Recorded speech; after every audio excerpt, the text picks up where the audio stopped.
Hey, good morning. Thank you for being here. We're having a bit of a tech moment. Cancel. There we go. Hi. Oh, you can't see the tulips. Can you see these tulips? They are incredible. Aren't they beautiful? All right. I want to make sure you can see those. So today we're talking about identity. Who are you? Seriously, who are you? Who do you think you are? Who do you wish you were? And why are these questions important? At least in my experience, both with myself, with clients, when I was working as a formal therapist with my patients, we never ask, who am I? Who do I want to be? Who do I think I am? What are the underlying subconscious patterns that drive me? How did I get to be who I am? Where am I going from here? And until we start to question these things, old patterns and habits will continue to repeat themselves. Right? You can force by will certain change, but often and if in certain circumstances you can actually really maintain that, depending on how you're either coached or training yourself or the how of what you're doing, you can rewrite your subconscious patterns. Anyone can. But if it's just a force of will, it's only going to last a short amount of time until the old underlying subconscious pattern retakes over and overrides what our limited will can do. Our habits are our main drivers of how we live and exist. And those are changeable, but not in the way that we normally think that they are. And the first step to writing a different future, to being the person you hope to be or want to be, or live the life you really hope for or desire, starts with observing where you are now. So as I mentioned in this morning's email, which is also pasted in the description below, I hope you have some pen and paper. And if you want to watch this on the replay later, you can pause if you need more time for these, which I do actually suggest taking a good 5 minutes or so for each of the following questions I'm going to ask you. But take some time now. I'll pause for a few moments to give some first cursory answers to this from your own self. But I would go back and sit. Hey, babe, what's up? Where are you trying to go? And sit with the questions and see what else comes up. The common thinking, and I have found this to be pretty helpful, is the first things that arise, use those. You don't have to think too hard. Ask the question, what comes right up, right? The other trick here is what we do with all of our sitting is we do want the answers to come from here, right? It's what's coming from here. Your heart will have some insights, your heads will have some insights, but it's what's coming from your gut, from your belly. That is your subconscious. That is your inner knowing, your inner self. So the first question I'm going to ask, and whatever arises is it. Don't worry about it, don't think about it, and keep writing. And actually, even before I ask the first question, whether you're doing this on your own or with me now, the most important step is to first take a breath. Take an inhale, and then slowly exhale, fully exhale. Let yourself become still and quiet. And relax.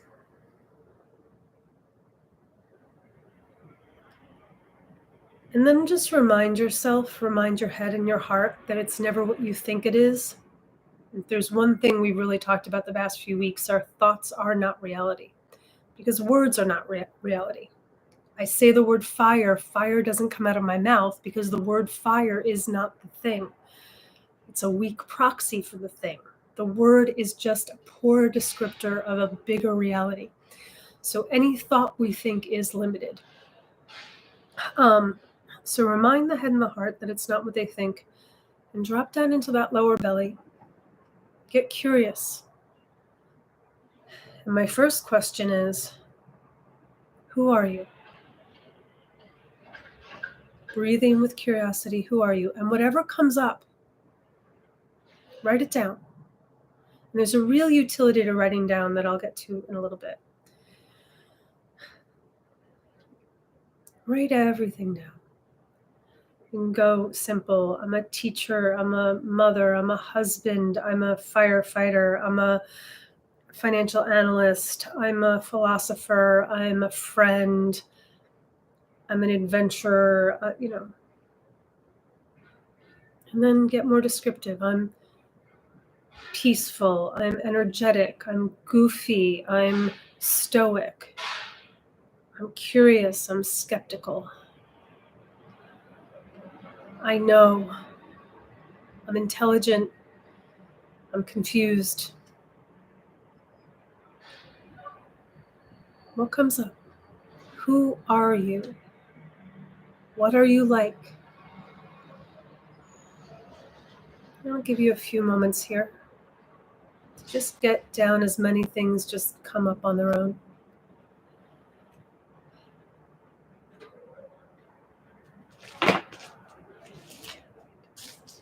Do I have a piece of paper here?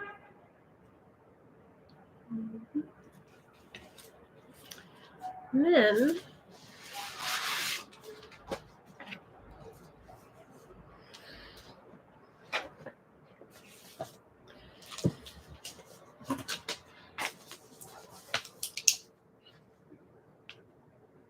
who am I?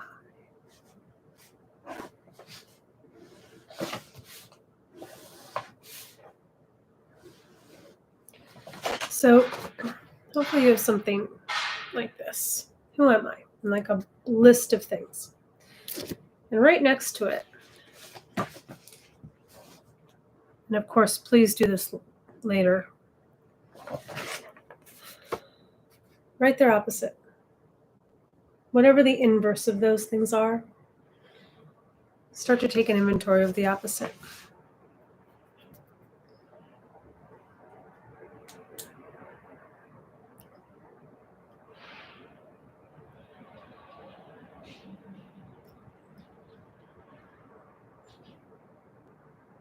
And once you have a few of the opposites down, and I do encourage you to do this in more depth later, and really either if you need me to listen to me as a prompt, that's helpful, but I think once you get the questions down, you can do this on your own without me. The question then becomes, have I ever been any of the opposites? Ever? Right? So even if you're, say you're a husband, have you ever not been a husband? You're a father. Have you ever not been a father? You're kind. Have you ever been cruel?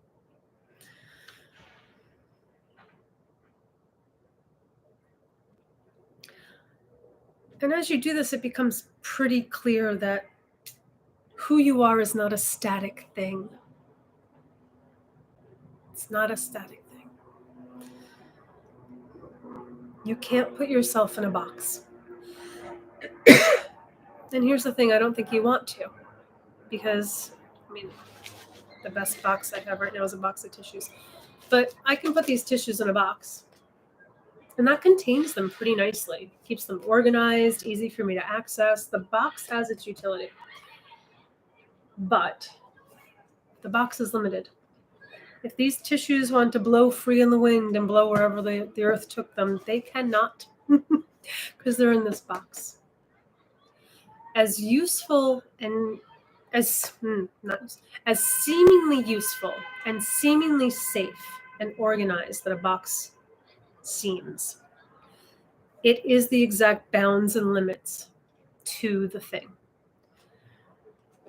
Who I think I am is the bound and limit to myself. And what's so cool about this is, and I do say cool for a reason, is that we contain all the good and the bad. We contain the opposite of all the things we think we are. We contain everything that we think we aren't. And I say that that's cool because it's a more neutral word than good. But I say that it's cool because until we can meet all the parts of ourselves, there's going to be some self-hatred in there. And as long as there's self-hatred, you're blocking yourself to real connection. Not only, well, you're blocking real connection to all of yourself.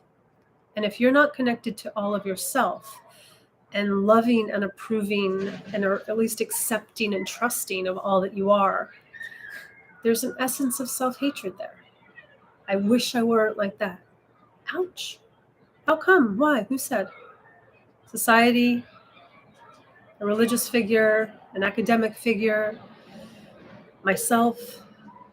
Because if I'm not this way, then I'll be that way. Okay. Really? Are you sure? I don't know. Here's what I can tell you is that as I begin, and it's a work in progress for me too, let's be clear. Like I'm definitely a work in progress. As I begin to open up into, I'm short-tempered, I'm a bitch, I'm angry, right? As I began to open the door to those things, they did start to arise. I had kept them such in a nice little box. Remember when I was in my early 20s, I had a small group of friends, and I joked one time, these were friends that had known me for years, and I joked, I'm like, oh my God, I'm such a bitch. And my friend Garrick says, you can't even use that word. Like it's physically impossible for you to be that word. Turns out he was wrong. I had kept myself in a box because as long as I wasn't bitchy or witchy, people would love me, I'd love me, right? I don't know. Lots of narratives going on there. I limited myself. And so then at some point, I became super bitchy because it had to balance itself out, right? There was a time that there was so much suppressed anger coming through me that I used to sit in my car at my teacher's behest. This was a really smart teaching because it was safe and quiet. I'd go to the back of a parking lot somewhere in suburbia and I'd just scream. And I was like, how long is this going to last that all this anger comes out of me? It lasted a lot longer than I thought. At one point I was like, this is never going to end. It ended. You do come into equilibrium. But the reason to go back to why I say it's cool is now, not always, but more often than not, when someone else is screaming or angry, you'll be like, me too. Totally get it. You're cool. You're fine. And when they talk about EQ, if you've ever seen, I forget his name, the professor at Harvard who designed the 5 steps of EQ, it starts with self-awareness. Like the first thing for emotional intelligence is self-awareness, knowing yourself. Who am I? And the opposite. I contain all of this. Seeing it, being aware of it, right? And the 5th piece of this starts with self-awareness and self-regulation and motivation and empathy. And then it goes to social skills. It's like, how does self-awareness lead to better social skills? Is because, and why that this then leads to better emotional intelligence, is when I'm aware of all of me and trusting and accepting of all of me, I can then trust and accept all of another person. And then they don't subconsciously sometimes, then they know in my presence, they don't have to be anything other than their whole self. They don't have to be limited or boxed in for me to be like, you're cool, you're fine. Because I'm cool and I'm fine in my anger and my short temper and my bitchy and my kind and my loving and my presence and my disembodiment. I've met all of me and I've become cool with it, which takes time. I'm still working on it, let's be clear. So then eventually you too. I see you. You're cool. I get it. I totally get it. Right? You're short-tempered. You've lost it. You're cutting someone off in traffic. You're good. I don't judge you. I actually see your perfection. Right? This is the way to that. So these are the first 2 steps. And now I'm going to do a quick reading from the 2nd book of the Tao. This is chapter 37. I'm sure I've done it elsewhere. I don't know if I did this before the times of YouTube or not. But this is one of my favorite chapters, chapter 37 of the second book of the Tao. I'm not going to read the Taoist teaching. I'm just going to read the second paragraph. I'm going to read all of Stephen Mitchell's commentary. This wasn't in the reading. This wasn't in anything in the email I sent. So if I remember, I'll include it in next week's email so you have a copy of it, but it means I have to type it out or something. So I'm not sure about that. Anyway, so this reading is talking about the master and how level and clear the master is, right? The master does what everyone else does. Gets up, brushes her teeth, but she isn't stuck in the thought that she's doing it. This makes her life very simple. Tic-tac-toe. Her mind is always at ease because she doesn't believe reality should be different than it is right now. Let me read that again. This is something I think we all aspire to, right? Her mind is always at ease because she doesn't believe that reality should be different than it is right now.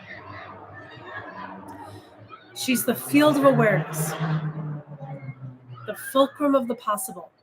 She's the placeholder, the space giver, the word on the tip of your tongue. When you read between the lines, it's her that you're reading. She's the mirror and the mirrored, the pond and the servant kneeling, the truth teller, the self-knower, the self-delighter, the lover of what is, the one with the wide open heart, the one you can always depend upon. She's no one. She's you without a future. She's the you you've always wanted to be. He really teases us here, right? Like, isn't this what any of us would aspire to be to? The field of awareness. I'm just totally aware and present, right? The fulcrum of the possible. In me, I am the foundation of all possibility of existence. The placeholder. I hold the place for you and for myself. The space giver. I give space to myself, to you, to the world. He's describing a saint here, right? And it's like, who do we all want to be, right? The word on the tip of your tongue. She's that thing you're looking for. When you read between the lines, it's her that you're reading. She's the more that's unsaid, right? She's the mirror and the mirrored. No separation. The pond and the servant kneeling. So the still water and the reflection and the thing reflected. The truth teller. She doesn't just tell the truth, she lives the truth. She embodies truth. No deception, no manipulation, you can feel so safe with her because she's so true in herself that she has no need to manipulate herself, you, or the world. She's that present and that at ease. The self-knower. How is she this truth teller, space giver, placeholder, fulcrum of the possible and field of awareness? Because she knows herself. She deeply knows herself. Who am I? Who am I? Not only is she the self-knower, she's the self-delighter. In all that she is and their opposite, she delights in it. She delights in it. She's the self-delighter. She's the lover of what is right now. She loves it. Kids are screaming in the background, love it. It's a little very cold in here, kind of love it. A little stinky in here because there's a mold problem. She loves that too. I don't know about that, but okay. The one with the wide open heart. The one you can always depend upon. Realize he's describing yourself to you. Right? The one with the wide open heart to yourself. The lover of what is in you right now. Oh, you're angry? I love it. You're frustrated? I love it. You said the stupid thing? You did the wrong thing? I love you. You're perfect. Don't change. Don't get some idea of better. Screw that. Be you. Be it. I love it as it is. I love me as I am. That's what it's describing here, right? The one you can always depend on. I can always depend on me to love me exactly as I am. Can we do that? Or do I have to manipulate myself to accept myself? Do I have to manipulate somebody else to accept myself? Or to accept reality? Probably. When I realized that being kind is as manipulative as lying, it was a big awakening for me. Not that we don't be kind, but to realize in what ways am I. It's the intent behind it. If I'm being kind just because I feel so full of love and I like that self-knower, that self-lover, and the kindness just pours out of that, fine, great, wonderful. But if there's if I'm good, then they'll like me. If I'm kind, then I'll be safe. If there's an if-then, I'm manipulating. Yikes, to realize that. So how do you become this saintly self-knower, self-delighter, lover of what is, word on the tip of everyone's tongue, space giver, field of awareness, field of the possible? How do you do that? Well, then he tells you. Who is she? She's you without a future. Before that, he says, she's no one. So until I can see all the things that I think I am, and see that I'm also everything that's the opposite of that, and begin to know this and love this, that's the first step. And then to realize, to really investigate, this goes back to what we've been talking about the past few weeks, that words are a weak proxy for reality. I say the word fire, my mouth doesn't burn. At the same time that I'm all of this, and I know it, and I delight in it, I'm none of this. None of this is me. These are words, they're ideas, they're notions, they're weak proxies for reality, and they are all boxes that limit. All of them. And this is that balance between opposites of knowing and not knowing that we're moving into. And this is where I said in the reading today, I was going a little too fast, too far, too soon, and that's not helpful. Oh, part of my book fell out. I don't know where that went. Too far, too fast, too soon, because if we don't set up this foundation of first getting to know who you are, first getting to see, witness, and even embrace all of me, I can't go into the not, that's that me. I can't give something away that I don't have. I can't give something I don't have. I can't let go of something I don't have. So you gotta have these things first and really know them and embody them and embrace them and see them and feel them. And this is a never-ending exercise. You don't do this once, it's done, and then you move on, right? I mean, maybe somebody does. I haven't met them yet. And I've met a lot of really good teachers and wisdom folks. Actually, I feel like the best wisdom teachers I have met, the ones that embody it the most, really know that this is a never-ending process. So then the next piece of that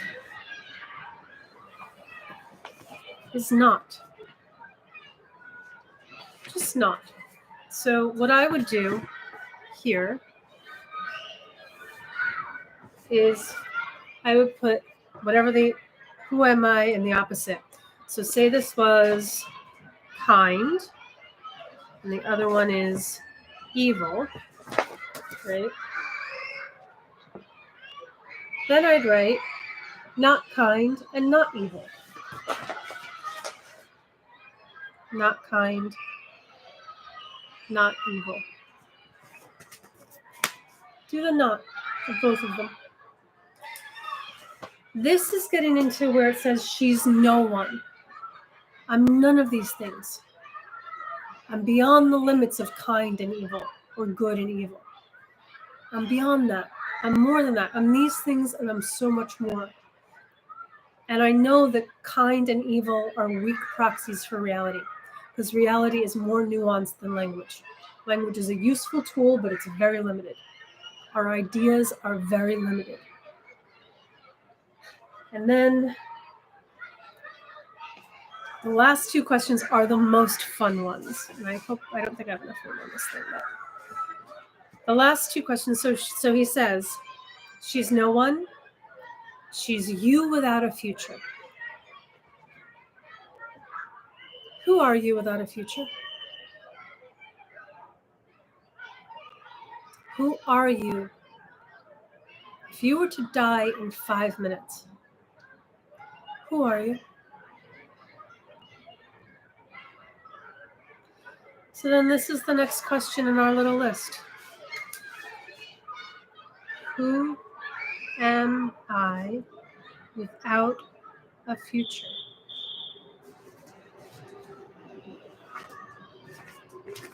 Who am I without a future? Okay. And this is one of the most important steps, because so much of who we think we are is based in some future attainment or goal.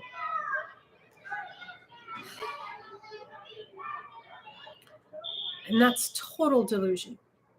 I actually had a client early this morning who, we work on these questions and themes from so many different angles over time. And these are core questions. The 5 main questions I deal with my private clients are life, death, meaning, purpose, and identity. Identity. Who am I? That's what we're talking about today, but this is a theme I'm working with. One of my clients said she had the realization that her whole life, like even quarterly, she'd do like a plan. Very successful person, did quarterly plans of what's in the future, where they're going, what they're thinking.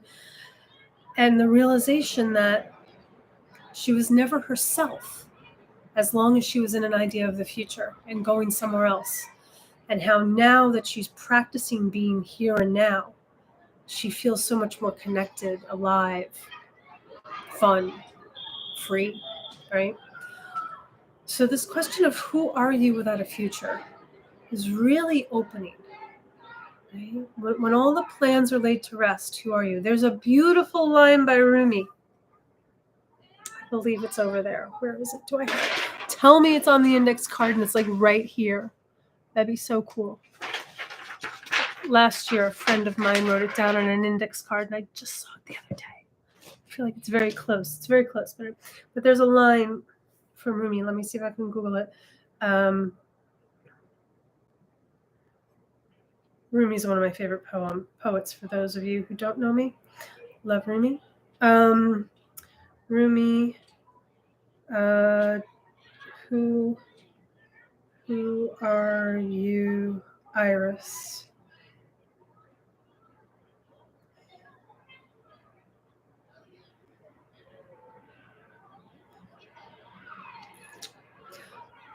What in your life is calling you when all the noise is silence, the meeting's adjourned, the list's laid aside, and the wild iris blooms by itself? In the dark forest, what still pulls on your soul? What in your life is calling you when all the noise is silenced, the meeting's adjourned, the list laid aside, and the wild iris blooms by itself in the dark forest? What still pulls at your soul? Who are you? What is calling you when all that stuff is laid aside? And I love how he pulls in this image of the iris blooming in the dark forest. There's a famous line in the Blue Cliff Record, which is a book of koans that Zen practitioners, Zen monks study. And there's a line in one of a poem. In each koan has a poem attached to it, and there's a line in one of the poems that says, "For whom did the 10,000 flowers bloom?" 10,000 flowers. For whom do they bloom? Not even for themselves. they just bloom. That iris in the dark forest. No one will ever see it, yet it blooms. Why? Who are you without a future? And then the last question, as he states here, she's no one, she's you without a future. She's the you you've always wanted to be. So then the last question is, who is it that I've always wanted to be? And remember, these questions are for you. You know, probably no one will ever see them. Be raw, be vulnerable, be honest. This is your life. Nothing else matters. Who is it that you've always wanted to be? What if you just opened up all the containers? And if anything was a possibility, just write down all the things you've always wanted to be.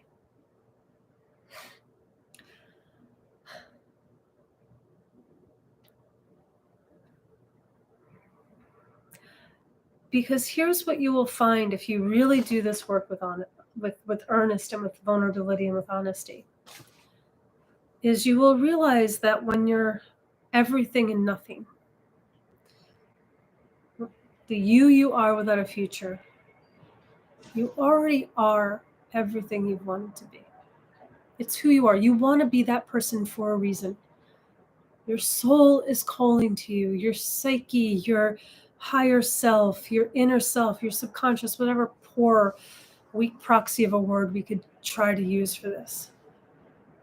You want to be that person because that's who you are. That's your integrity. And when you realize that you are everything, you'll also realize that deep in you as you are right now is everything you wanted to be. And the only thing in the way of that is who you think you are and your idea of the future. These are the actual blocks to you living the you that you already are, who is exactly who you already always wanted to be. But don't take my word for it. Investigate this, do the exercises, check it out. I have done this exercise so many times in my life. For me, I have too many journals filled with tiny little writing, exploring these questions, mulling over them, sitting in coffee shops for hours, trying to be like, who am I? What am I? Actually, and then that's where this question eventually led me. It's like, it's not who am I? It's like, what is this? What is this? What is this? What is this? As Mary Oliver said, this precious, wild, unknown life. What does she say? What is it that you're going to do with your one precious life? I don't know what this life is about. I don't know who I am or who you are or what any of this is. But it is precious and short. Because now is short. And your life is always just now. It's never anywhere else. It's never anything else. It's always just now. And now is short. It's already gone. But as you practice staying in the now, in the unknown, in the not paper, not tissues, not pen, not string, you naturally live into the more. Without effort. And all it takes is practice. That getting into the position, and the only thing that is about this position is that it enables you to be upright and open, not slouched over and half asleep, while sitting still. It keeps you upright and open while being supported. That's it. Because if you're slouched over, you're going to fall asleep, go into thoughts. Well, you're going to go into thoughts anyway, but you're going to get pulled down. You're going to collapse in on your breathing. To sit upright and open and just breathe. Put all of your attention on the breath, and then notice where your mind takes you when you're doing nothing but sitting. What are the stories you tell about yourself, others, the world? Notice them, become aware of them, and then question them. And as you do, you'll begin to know yourself on a deeper level. And it's not until we get a really an idea of who I am, what I think, that we can then begin to question it and see beyond it and see that we encompass all of it, and then let that just drop. You can't drop something you're not conscious of. So that's what I have for you for this week. I hope that this was helpful. The most important part, though, is actually on Thursday on Zoom. Down below, somewhere in the description, is the link to get is a link to get the link to the Zoom. It's the same Zoom link every week. It's free. It's about 20 minutes. I walk you into getting embodied in the still silent now, into curiosity. And then together we sit in silence for about 10 minutes. And it's that time in quiet, still silence when you begin to hear the more, when you begin to open up into the you that you've always been. So I see you all on Thursday. Thank you for being here. And I hope to see you next week too. Thank you. Bye. Big love.